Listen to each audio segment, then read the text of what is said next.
sommes au stade Charletti. Alors là, on pourrait penser qu'il ne se passe rien, mais si, il y a quand même des événements qui se passent aujourd'hui. Ouais, aujourd'hui, il y a surtout un gros événement sur le stade Charletti. Il y a le tennis, jusqu'à 20h je crois ce soir. Mais à côté, il y a les répétitions de cheerleading pour demain qui est au même endroit pour un gros événement de cheerleading. Et aussi la danse urbaine où ce sont des ateliers. En tout cas, les athlètes, ils ont de la chance. Être sur un site comme celui-ci, ça ne peut être qu'encourageant pour la suite des compétitions. C'est plutôt encourageant sur cette installation, encore plus s'il y a un peu de monde, s'il y a un peu de monde dans les tribunes, ça va être encore plus encourageant. C'est plutôt des installations très grandioses.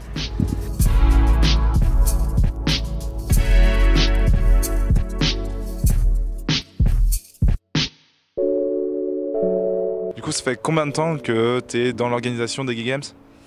Alors dans l'organisation, peut-être depuis mon inscription je dirais, donc il y a un mois ou deux, mais sinon j'ai vraiment commencé à participer il y a 3 jours, depuis vendredi. Et sur ces 3 jours, ça a été quoi le plus difficile ? Le plus difficile c'était, je pense, être bénévole pour accueillir les spectateurs à la cérémonie d'ouverture. Il y avait beaucoup de monde, beaucoup d'entrées différentes, donc c'est vrai qu'il fallait contenir un peu tout le monde. Et sur toute l'organisation des Gay Games, est-ce que tu as, toi, une compétition que tu as plus envie de voir que d'autres ? C'est vrai qu'à force de faire les entraînements de cheerleading, j'aurais bien vu le show. Bon, malheureusement, je suis pris ailleurs. Mais je pense que ça va être un très beau show. Et si les gens peuvent encore acheter des places pour demain, ce serait super. Du coup, on se donne rendez-vous demain, ici, au stade Charletti ? Tout à fait, ouais, au stade Charletti, stade Jean Charpy.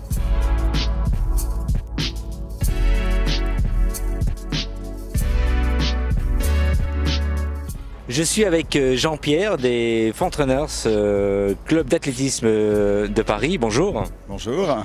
Alors, tu as une multi-casquette, on va dire, multi-fonction. Tu es d'abord responsable des bénévoles pour la partie athlétisme, n'est-ce pas ? Tout à fait. Sur le stade, pour les épreuves exclusivement sur le stade, effectivement, pendant 5 jours. Ça consiste en quoi ? Ça consiste en fait à gérer les 25 personnes qui vont aider tous les juges officiels à gérer la compétition. Parce qu'effectivement, nous on ne sait pas gérer une photo finish, on n'a pas les diplômes pour gérer un starter, mesurer, gérer un concours de perche, etc. Donc ça on ne sait pas faire, mais par contre on a plein de bonne volonté et en tant qu'athlète, on sait aussi un petit peu à quoi ça doit ressembler une compétition. Donc en fait il faut trouver la chimie entre des gens qui savent comment doit fonctionner une compétition et puis nous qui, au-delà de bénévoles aussi, connaissons les spécificités des compétitions LGBT où contrairement à habituellement, on ne va pas avoir des gens spécialisés sur le 400 mètres haies qui vont faire toute la semaine que ça.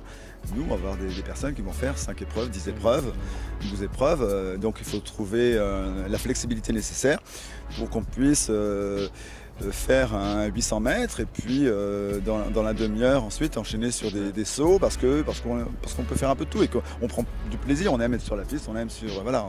Comment se présente la compétition athlétisme dans l'ensemble ? Il y a plusieurs nations. Tu nous expliques un peu comment vont se dérouler les prochaines compétitions Bien sûr.